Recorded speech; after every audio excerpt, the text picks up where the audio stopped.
Hello, friends. Regular sad beige me today. I didn't film the last couple of days. I was rocking a migraine. But to update you guys, we had a roofing guy come. He patched it up. Didn't have to get a full new roof, but we got a patch up. And hopefully now that's it. What did I do today? I did a little bit of work on this. Some Swiss cheese lace around the neck. Sounds good to me. Some lacy Swiss. Yeah.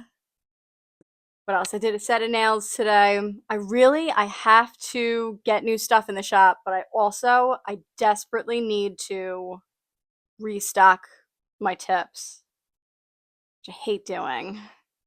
But what's been going on? So I've been doing my started my personal curriculum. Kevin and I have been watching The Bear. We started that a little over a week ago, and The Bear is good. But yesterday I started the Einstein season of Genius, and I do not think I will be finishing that. I do not like the acting, and I don't know. It just makes Einstein feel like a real insufferable douchebag. I know he was like really smart and stuff, but I the theory of relativity, I get it, but the show does not make me like him at all. He's a real cheater. Like Stephen Hawking was also a cheater. When some nerd gets any kind of like power, that's what happens. They let it get to their heads. So I got some of my books in the mail. I got Cosmos. Started that a little bit. Definitely textbooky, but it's not like too overly. Carl Sagan, in the preface, he says, or in the introduction, he says that he tries to make it so that regular people, laymen, can just read it and pick it up and understand it, that it doesn't have to be so scientific. Like textbook, as in it's not comfortable to sit and read it because it's this big, it's like a big textbook and it has the pictures. They're really cool paintings in them. And I did 2 chapters of the Ina Garden book, and I'm already fascinated. I had no idea. Like, spoilers if you didn't know, she worked in the White House. She worked in the White House and then saw an ad for the shop in the Hamptons, and they went and saw it. Jeffrey was just like totally cool with it. He was like, "Yeah, yeah, do it if you want." I was like, "Wow." That's why she cooks for him. All the comments in the like YouTube videos, if you look up an Ina Garten video and Jeffrey's coming home, blah blah blah, and everyone's like, Jeffrey's a lucky man, which he is, but also it seems like she loves him and he deserves it too. So good for them. I'm trying to think how this is all going to work around my crusty ass nails right now. I think first order of business is to finish the last set of nails that I have in the shop right now. I may put the shop on a little bit of a hold while I restock and get up new sets. We got Christmas coming up, so I fumbled the bag with Halloween, which is always my favorite time. Fall and Halloween nails are really my favorite. But I had a tough couple of months and I wasn't really thinking about it too much. So, if I put nails on, I'm not going to want to get polish on them doing other nails, and I'm not going to be able to really model nails. First order of business is to finish nails, then I can have my own nails. And then I can not feel bad about showing my nails for doing some drawing videos, you know? Those are the plans. Not that you cared. Okay, so it's the next day, and I'm all caught up on my orders, and I've been working on getting new sets up in the shop. So far, I have 7 sets that I did today, in the drafts, all ready to publish when I'm ready to publish. But I've been trying to use up polishes that I already have, trying to do different combinations so that I don't have to buy new. I'm not ready to buy new polishes yet.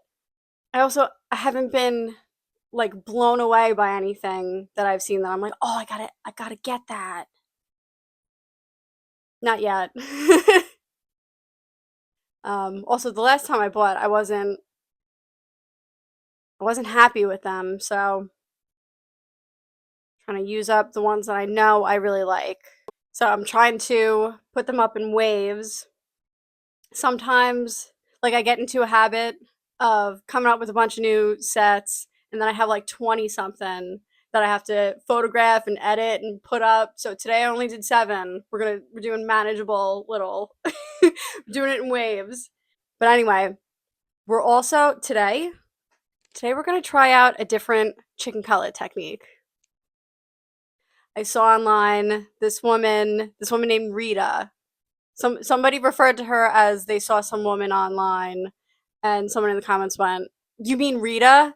So I have to make sure that I put some respect on Rita's name. Rita popularized this technique for doing chicken cutlets. She cuts the chicken breast this way instead of this way. Do you know what I mean?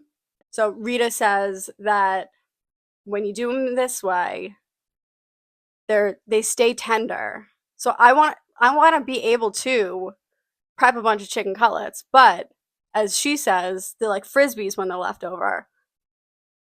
But she says this way they stay tender. She's like, I don't know how, but I'm guessing that it's because the fibers are shorter when you're cutting against the grain. And she says that when you bread them, that they flatten out. So I'm not gonna have to pound anything. I'm not gonna have to slice the chicken cutlets this way. I have failed a few times trying to do that, cut my own chicken cutlets. So hopefully this could be an absolute game changer. And this is part of my personal curriculum. Try out some new recipes. I'm so bored of everything else. So I will show you my chicken cutlets. Okay, so I have my cutlets are cut. And I did it so this is doing it this way, not this way. Okay? They kind of look a little bit like tenders. Rita's dredge is Italian dressing, eggs, salt, and pepper. So I'm gonna get these cutlets in the dredge, let them soak a little bit, and then I'll do my breading. I started saying, and then I completely forgot to tell you that I cut the chicken breast while it was still a little bit frozen, and that helped it not be so like slimy. Chicken cutlet tower, raw chicken cutlet tower. So Rita says to, when you bread them, really press them in, and they will flatten out, and they did. Some of them are a little bit weird. Some of them are definitely more like a chicken finger. But I'm excited. This seems very promising to me. My breadcrumbs, I like to do. I didn't have as many panko as I would like, but what I do is like a half and half fine breadcrumbs and panko, because I find that sometimes the panko breadcrumbs leaves bald spots, but when you do the fine breadcrumbs in with it, it fills in the gaps. Put foil down. Look how it illuminates me. Um, it's funny. I bought these chicken breasts. I never buy chicken breast. I buy cutlets, but every single pack of cutlets looked absolutely disgusting. So I was like, I'm gonna have to learn how to cut my own cutlets, I guess. So I didn't even know about this until after I bought them. I have high hopes. Oh, I'm getting a little happy.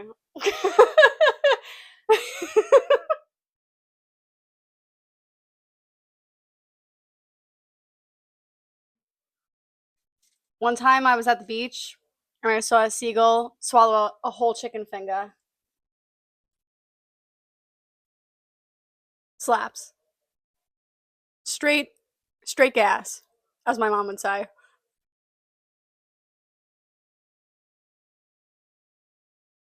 Juicy cutlets. I'm trying to decide how necessary the Italian dressing was. I used Ken's Italian dressing, which I've been using for like everything lately. Okay, I'm gonna make some string beans. I made rice before. I made my own rice because I think like I don't know, boxes of rice seem so expensive to me. So I did white rice with butter, and I did some chicken bouillon and the Kinder's buttery garlic and herb. This I put this on potatoes. I've been making potato wedges with this. I am such a fan of this. I love it. And my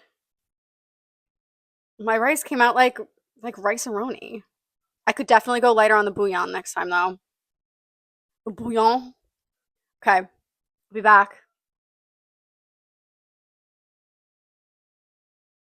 Okay, Rita said that these should be soft enough to cut with a fork. So let's try it.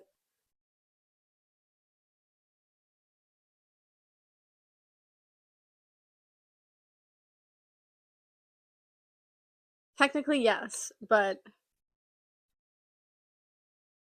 I want a knife.